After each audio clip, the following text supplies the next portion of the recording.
La free agency. Ce moment où tout peut basculer.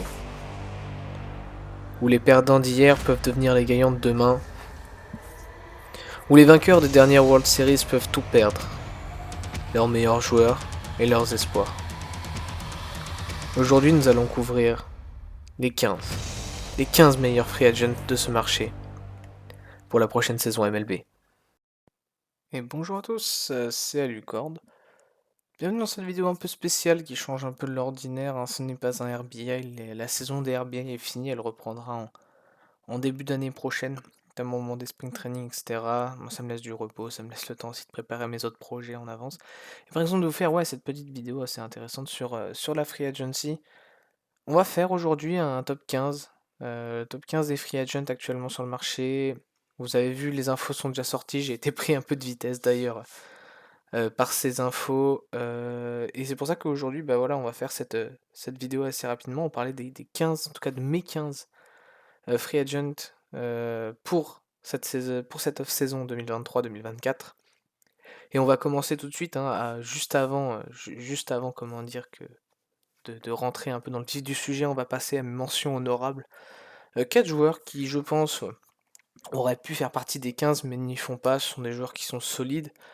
L'ancien lanceur des Dodgers, Julio Urias, qui malgré ses casseroles, vous verrez, on parlera d'autres casseroles, mais reste un lanceur extraordinaire, excellent, qui était le premier lanceur, le lanceur du match d'ouverture pour les Dodgers la saison dernière. L'autre lanceur, il sort d'une Tommy John, donc l'opération du bras, c'est Hyunjin Ryu qui est revenu. Les rumeurs le renvoient en Corée, en même temps il a 37 ans, il est plutôt jeune, et ça serait... Mais j'aimerais bien le revoir un peu en MLB. En parlant de Corée, de KBO, c'est Eric Fedé, le MVP de la KBO, qui est, comment dire, dans les rumeurs pour un retour en MLB. Peut-être Colorado Rockies, si je me souviens bien. Et enfin, le dernier joueur dans ces mentions honorables, c'est Kevin Kiermaier, outfielder, défenseur de génie des Blue Jays, qui devient free agent cette année. Est-ce que les Blue Jays arriveront à le garder? Ça sera plus la question. Mais bon, on va rentrer dans le vif du sujet et on va commencer directement avec le numéro 15.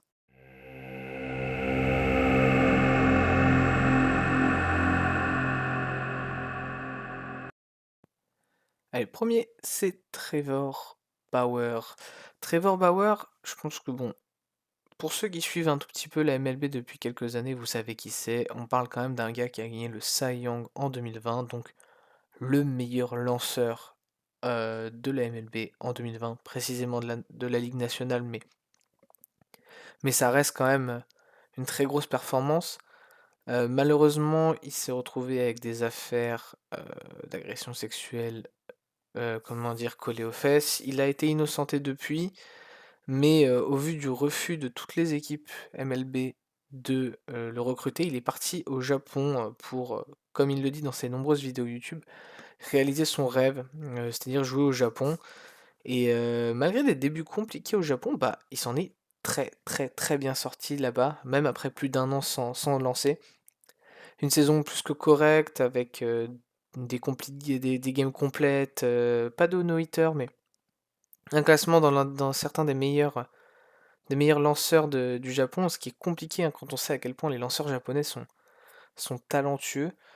Maintenant, voilà, il est prêt à revenir. Il s'est débarrassé de toutes ses casseroles. Euh, Mon avis, c'est qu'il est prêt. Les premières rumeurs qu'on a, ça l'enverrait du côté de New York, chez les New York Mets. Il risque d'être signé un tout petit contrat, un contrat bien évidemment qu'il ne mérite pas étant donné tout son talent. Et forcément, c'est dommage quand on connaît le talent du bonhomme. J'espère vraiment qu'il va revenir en MLB et qu'il va performer parce que il le mérite clairement. Donc pour moi, ouais, Trevor Bauer est le numéro 15.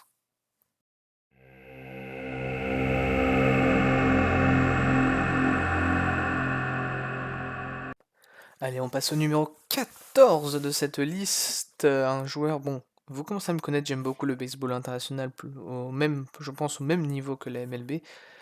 Et j'aimerais vous parler du meilleur closer, du meilleur voilà, lanceur-releveur de Corée.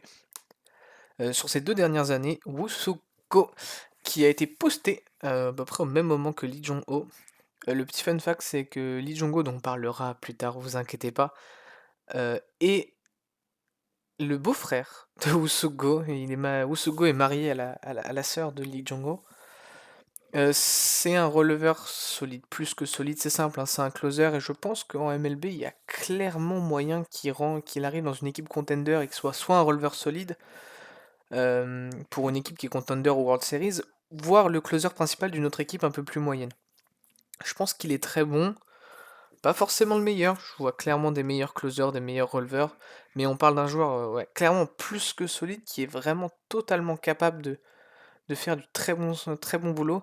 Donc ouais, un Brad Bullpen plus que solide, avec une très bonne réputation en Corée, très clutch, assez jeune si on veut, hein, il a 27 ans.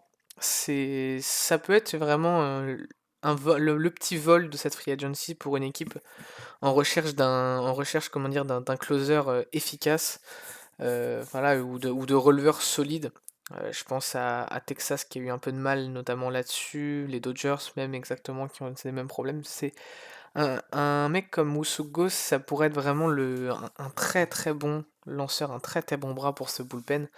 Et je suis vraiment pressé de le voir jouer en MLB parce que voilà, il fait partie un peu du renouveau du baseball coréen aujourd'hui.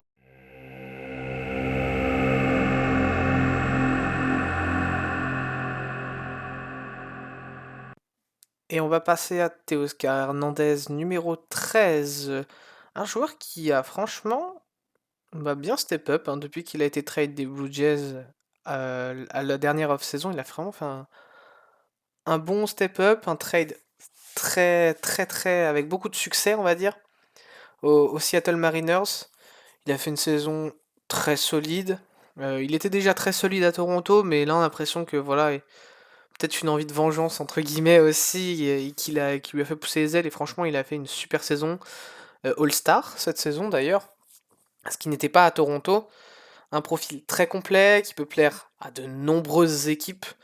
Une batte toujours très fiable. Régulièrement, hein, ça peut être un quatrième, cinquième, sixième batteur dans la plupart des équipes de la ligue, si ce n'est pas plus. Et tu couples à ça le fait que c'est un défenseur plus que correct. C'est certes pas une superstar. C'est pas le profil, hein, c'est pas une superstar, c'est pas un Mike Trout, c'est pas un Aaron Judge. Mais c'est un profil très précieux que beaucoup d'équipes pourraient s'arracher parce que s'ils ont pas les gros noms, Teoscar Hernandez, c'est une bonne consolation quand même. C'est un joueur qui peut quand même t'apporter beaucoup de choses, que ça soit dans le terrain, en dehors du terrain, parce que c'est aussi quelqu'un qui met beaucoup l'ambiance. Et vraiment, je pense que c'est un profil qui va intéresser beaucoup d'équipes et que beaucoup d'équipes vont vouloir s'arracher parce qu'il va fit très bien dans la plupart des équipes MLB, je pense.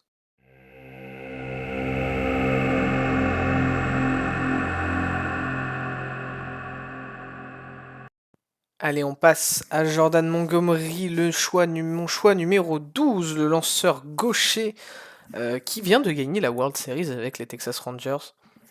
C'est un profil, alors on pourrait dire que c'est pas le meilleur, que peut-être que Teoscar Hernandez est meilleur, que d'autres joueurs sont meilleurs, mais Jordan Montgomery, je le mets là parce que ça a été un coup de cœur pour beaucoup de gens de l'année dernière. Il a fait une année extraordinaire, il faut le dire, extraordinaire, et surtout des playoffs extraordinaires avec Texas, où il a vraiment été solide.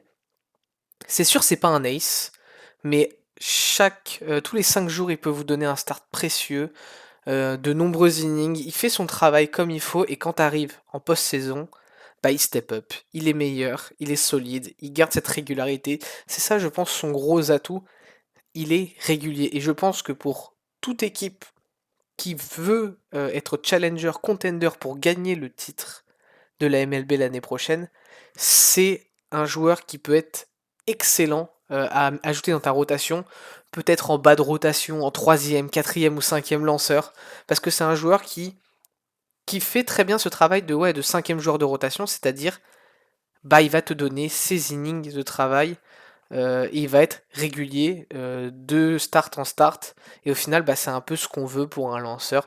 Donc voilà, Jordan Montgomery c'est mon pick numéro 12, et on va aller se diriger vers le 11e pick.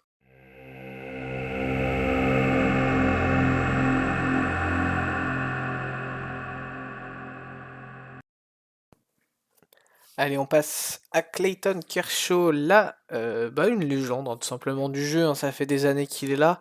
Il approche de la quarantaine, mais je l'ai mis là. On sait qu'il y a des rumeurs comme quoi il prendrait sa retraite, mais je sais pas pourquoi ça me plaît pas. Ça me plaît pas parce que Clayton Kershaw, c'est une légende et on sait comment il a fini. Franchement, je le vois mal finir sa carrière sur un start catastrophique en playoff. Parce que c'est comme ça que ça s'est fini. Il finit sur un start qui est catastrophique en playoff. Et je pense que là, il y a un moment où il faut dire, on peut pas le permettre de finir sa saison là-dessus. Je pense qu'il mérite un vrai adieu et j'aimerais que les Dodgers, parce que c'est un peu son équipe, le re-signent pour un an, histoire de finir sur une note correcte, qu'il puisse avoir une tournée d'adieu comme a eu Miguel Cabrera, tout simplement, hein. Que voilà, il puisse dire adieu aux fans de manière respectable, même s'il va pas jusqu'au playoff, parce que bon, bah, il est vieux, c'est compliqué, il lance plus aussi bien qu'avant. J'aimerais qu'il puisse avoir ce respect, cette tournée d'adieu, enfin, même si voilà, je pense que la retraite le guette, bon, déjà depuis très longtemps, mais je pense que c'est le moment d'y aller pour lui, maintenant en tout cas. Je le mets en numéro 11 parce que voilà, ça reste une légende et qui mérite au moins ce respect-là.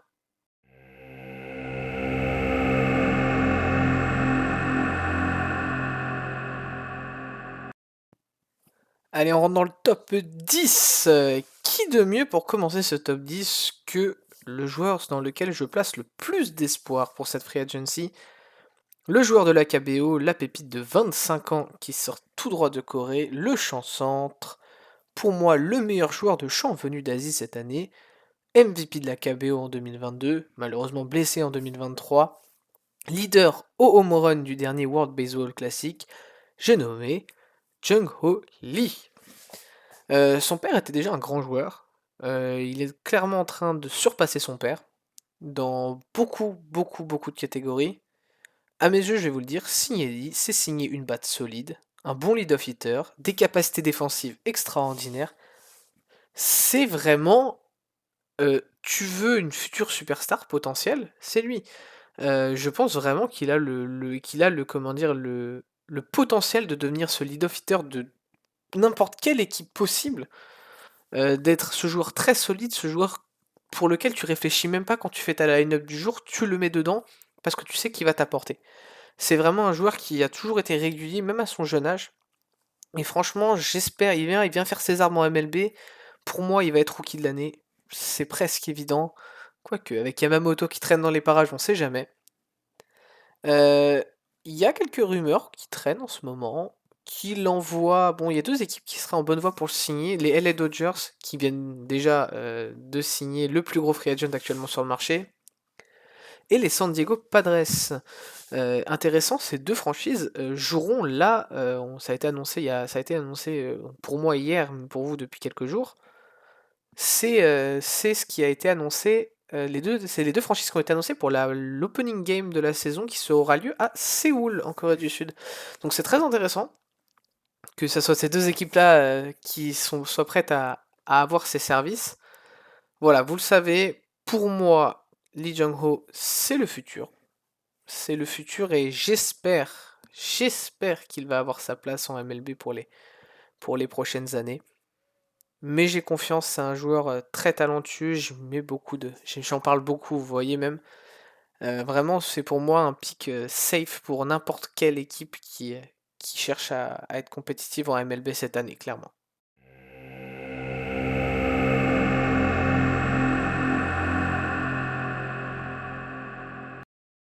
Allez, un autre asiatique pour la route, le numéro 9, Shota Imanaga. Lanceur vétéran, hein, 30 ans qui va faire ses débuts en MLB, il a 30 ans. Lanceur pour les Yokohama Baystars, la même équipe que Trevor Bauer, du coup en NPB. Un lanceur très complet, hein, de toute façon, vous avez l'habitude, vous commencez, vous voyez les images. De toute façon, tous ces joueurs-là sont des joueurs solides. Lui voilà, c'est un lanceur, il a de l'expérience, un bon niveau, il a joué pour l'équipe du Japon au Classique, il a fait une saison complète en NPB, il fait partie des meilleurs lanceurs de la ligue de très loin, sans doute déjà même meilleur que Trevor Bauer. On rappelle Trevor Bauer, malgré sa pause, était quand même un Cy Young. Euh, un profil un peu similaire, moi je trouve, à Jordan Montgomery qu'on a donné un peu plus tôt, en numéro 12, mais en meilleur, je pense. Je pense qu'il est un peu meilleur hein, en termes de niveau. Il va être posté un peu plus tard, et je crois que les Baystars attendent que Yamamoto soit posté et ait signé, donc il sera posté un peu tard sans doute, mais il aura signé pour le début de la saison.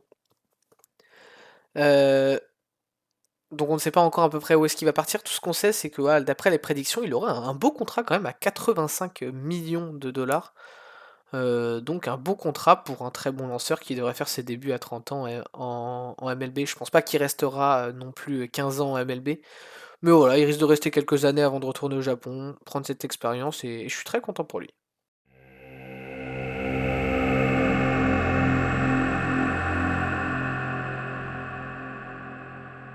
Cody Bellinger, mais pourquoi il est aussi haut? Ça, c'est la question qu'on aurait pu me poser l'année dernière.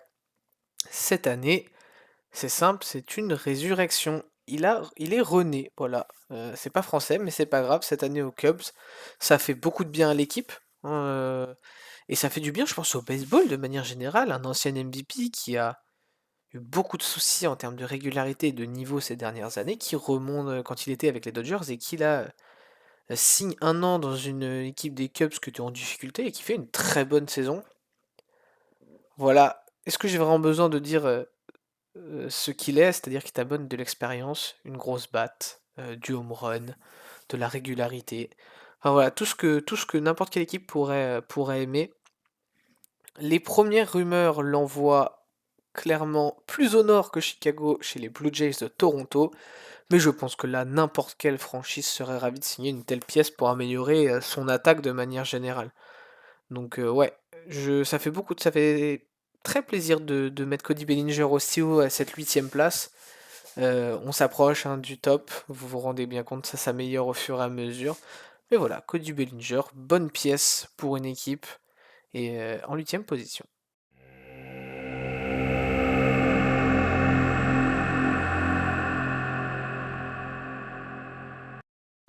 Allez, on passe au meilleur closer de cette QV en numéro 7, Josh Hader. Ça fait longtemps qu'il est là, ça fait longtemps qu'il fait partie des meilleurs quand il était déjà à Milwaukee. C'était l'un des tout meilleurs quand il est à San Diego, c'est toujours l'un des tout meilleurs. Peut-être pas le tout meilleur dans l'ensemble, mais l'un sans doute top 3 closer sur ces 5 dernières années, quoi. Et après son trade un peu surprise de Milwaukee à San Diego l'année passée quand les Milwaukee Brewers ne gagnaient plus rien.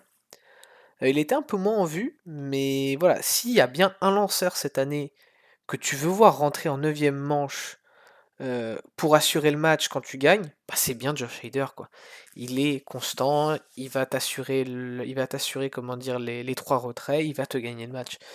Les équipes qui sont vraiment en besoin de closer, bah prenez Josh Hader. Juste prenez Josh Hader, ruez-vous sur lui, bah, parce qu'il le mérite tout simplement. C'est un peu la pièce, si vous voulez, qui peut faire passer une équipe d'un statut de bon potentiel à un statut vraiment de challenger. Une équipe qui peut faire quelque chose. Parce que c'est une équipe qui, quand tu rentres en neuvième manche avec un avantage, tu sais que tu vas gagner. Et c'est totalement ça, c'est pour ça que tu payes Josh Hader. Quand on sait que ouais, et quand on voit le contrat qu'il va potentiellement avoir, bah ça fait sens. Potentiellement un contrat à 110 millions de dollars pour le closer américain. Et de nombreuses teams font déjà la queue pour avoir ses services. Donc je pense clairement que Josh Hader, pas déjà, c'est le meilleur closer, le meilleur releveur de cette QV. Vous n'en verrez pas avant, même dans ce classement.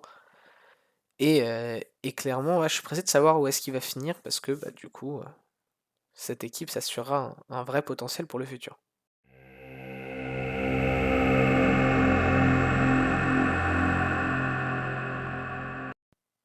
Allez, l'une des révélations de cette année en sixième position. Encore un ancien Blue Jays qui a step up comme Teoscar Hernandez, c'est Lourdes Gurriel Jr. qui a été transféré avec Gabriel Moreno à Arizona cet été contre Dalton Varsho. Et bah c'est simple, il s'est imposé comme un leader en Arizona. Il a passé un cap. Il a passé un cap, troisième frappeur régulier de l'équipe finaliste des World Series, c'est pas rien. Une régularité sans faille des deux côtés du terrain. C'est un peu ça qui le caractérise. C'est une régularité sans faille. Et pour ça, n'importe quelle équipe qui joue le titre le voudrait. Et c'est d'ailleurs, je pense, son objectif maintenant. À 27 ans, bon, je pense qu'il cherche à avoir un long contrat longue durée, mais surtout un contrat dans une équipe qui peut lui assurer un titre. Vu le potentiel des Diamondbacks, je pense qu'ils voudront sans doute son retour. Essayer de le signer, ça serait une bonne idée. Et vu le potentiel des Diamondbacks sur le long terme, ça vaut clairement le coup. On parle d'une équipe qui, je pense que même cette année, hein, dans cette prochaine saison, sera très dominante. Donc je vois bien Lourdes Gurriel rester. Mais comme j'ai dit, je pense qu'il va attirer aussi l'attention de la plupart des équipes de la ligue de manière générale. En tout cas, de la plupart des équipes qui cherchent à jouer le titre, parce que bah, une batte aussi régulière et une régularité des deux côtés du terrain, bah, ça vaut extrêmement cher aujourd'hui. Donc Lourdes Gurriel numéro 6, et on va s'attaquer au top 5.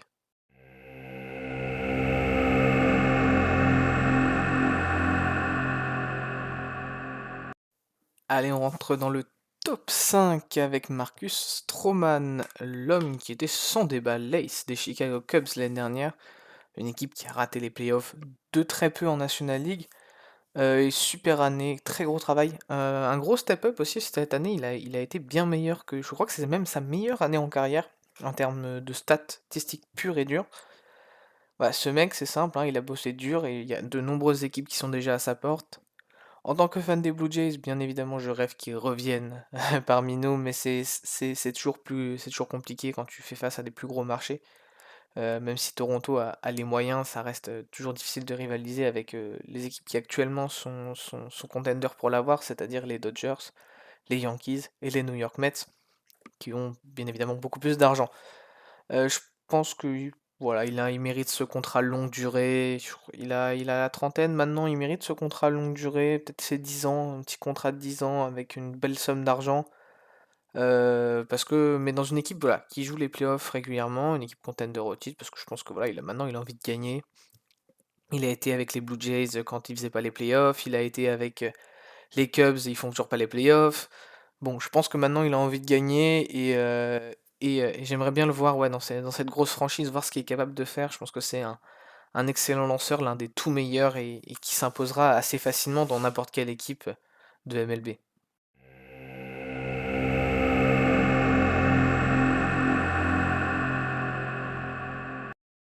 Parlons de Matt Chapman, le meilleur troisième base de cette QV, notamment sans doute déjà le meilleur défenseur en troisième base de la ligue.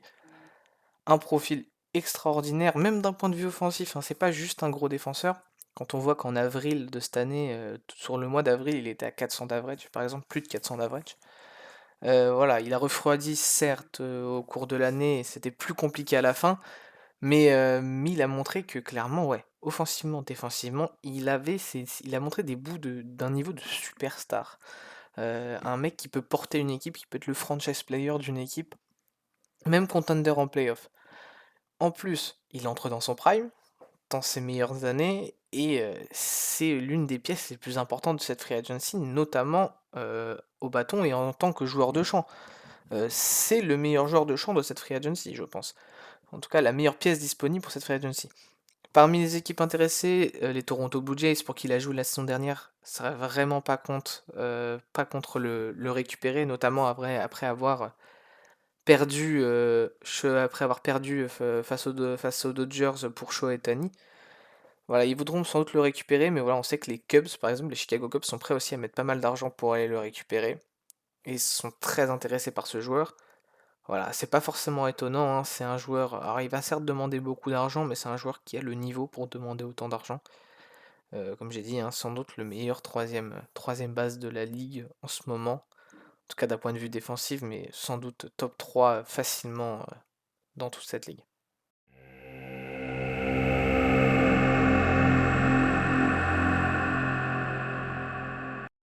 Allez, parlons du Cy Young de la National League, qui est free agent.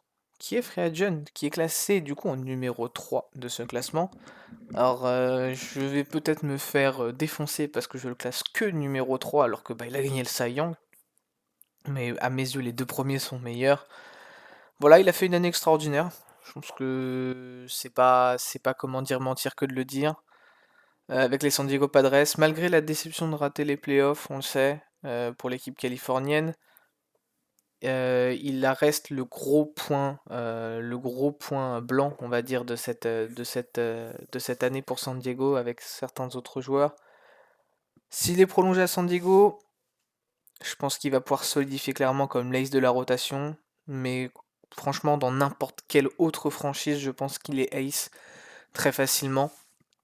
À part peut-être certaines franchises où l'ace est déjà bien nommé, et encore, je pense qu'il peut les challenger. Je pense que beaucoup de teams, bien évidemment, sont intéressés, mais d'après les premières rumeurs, il y a une team qui retiendrait vraiment l'attention du joueur. Il faut savoir qu'il est natif de Seattle et il aimerait beaucoup jouer pour sa ville natale, du coup, pour l'équipe des Seattle Mariners. Donc le voir là-bas, ça pourrait être sympa. Ça ferait une sacrée rotation d'ailleurs pour les Seattle Mariners qui ont un très bon mélange de jeunesse et d'expérience. Par exemple avec Robbie Ray. Franchement, le voir là-bas, ça serait pas mal, je pense. S'il a envie d'aller jouer pour sa ville natale, ça serait bien. Il est dans son prime. S'il voulait faire gagner sa ville natale, c'est le moment ou jamais. Moi, je pense que c'est une bonne idée et je pense que même l'année prochaine, il restera un sérieux contender pour les titres de Cy Young et l'un des tout meilleurs lanceurs de la ligue.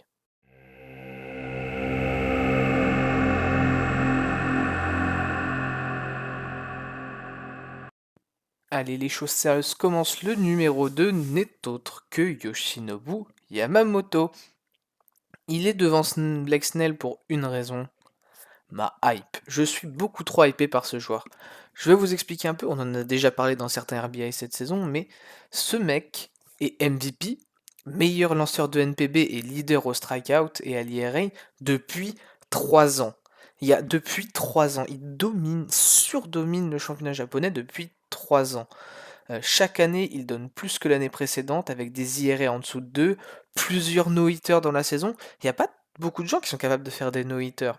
Et lui, il en fait 2 par saison, dans une ligue qui est considérée pour beaucoup, comme la deuxième meilleure ligue du monde, et une ligue qui de plus en plus, se rapproche du niveau MLB. Il y a beaucoup d'équipes qui le veulent, il y a beaucoup de rumeurs. J'ai pu entendre parler des San Francisco Giants, j'ai pu entendre parler des Los Angeles Dodgers, pour aller rejoindre son camarade dont je vais vous parler tout à l'heure. On parle des New York Mets, des New York Yankees. Tout ce qu'on sait, c'est que il va potentiellement, à l'âge de 25 ans, avoir un contrat sur peut-être 10 ans, si ce n'est pas plus, et avec une valeur de 300 millions de dollars. Ce qui, pour un joueur qui sera techniquement rookie en MLB, est immense. C'est le plus gros, c'est simple, hein, c'est le plus gros contrat qu'on pourrait jamais offrir à un rookie, ou quelqu'un qui a encore jamais joué en MLB avant. Pour vous dire à quel point voilà, il est pris au sérieux. Pour moi, voilà, il est même pas favori juste pour le rookie d'année, il est aussi favori tout court pour le titre de meilleur lanceur, le titre de Cy Young, tellement il est bon.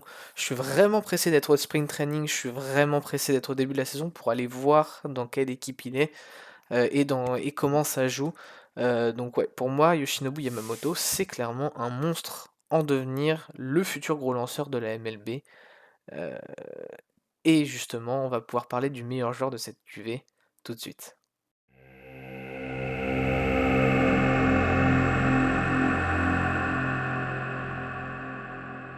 Et le voilà notre numéro 1, vous le saviez, je le savais, le numéro 1 de cette liste, messieurs, dames, Shohei Ohtani. Shohei Ohtani, l'alien japonais, on peut l'appeler, hein. Je pense qu'il n'y a pas besoin d'être expert en baseball ou de suivre assidûment le sport pour savoir que c'est le numéro 1, c'est un monstre. Vous savez tout ce qu'il sait, beaucoup de gens savent qui c'est peut-être même le plus grand athlète dans le monde aujourd'hui. Et c'est fait. Le plus gros contrat de l'histoire du sport. Juste ça. 700 millions de dollars pour 10 ans, ça fait 70 millions par an. À titre de comparaison, Mike Trout a le deuxième plus gros contrat dans le baseball et il n'est qu'à 43 millions par an. C'est immense. Et l'alien du baseball mondial ira rejoindre l'autre équipe de Los Angeles, les Los Angeles Dodgers, qui mettent la main sur une pièce plus qu'importante, clairement, c'est-à-dire bah la nouvelle star la star du baseball mondial, peut-être le gars qui est en route pour devenir simplement le meilleur joueur de l'histoire du baseball. Je pense que Babe Ruth était un peu pareil, mais il aura une carrière plus courte. Peut-être que dans les stats, il sera pas au-dessus de tout cela, mais il restera une trace marquée dans l'histoire à jamais. On sait qu'il est blessé au bras et il ne lancera pas l'année prochaine, mais il reste une batte qui sera plus qu'utile après sa Tommy John et qui fera sans doute effet très très tôt du côté des Dodgers de Los Angeles. Voilà, c'est comme ça que se conclut, c'est avec lui que se conclut ma liste des top 15 free agents, qui j'espère vous aura ouvert les yeux sur les enjeux un peu qui se jouent. Je suis désolé, la vidéo a un peu de retard. La vidéo a un peu de retard car des annonces sont arrivées en cours de route. Mais voilà, j'espère que ça vous a plu, que ça vous donnera aussi une image des enjeux qui sont en cours dans cette free agency. Et que vous connaîtrez un peu mieux comme cela les joueurs qui arriveront en MLB l'année prochaine.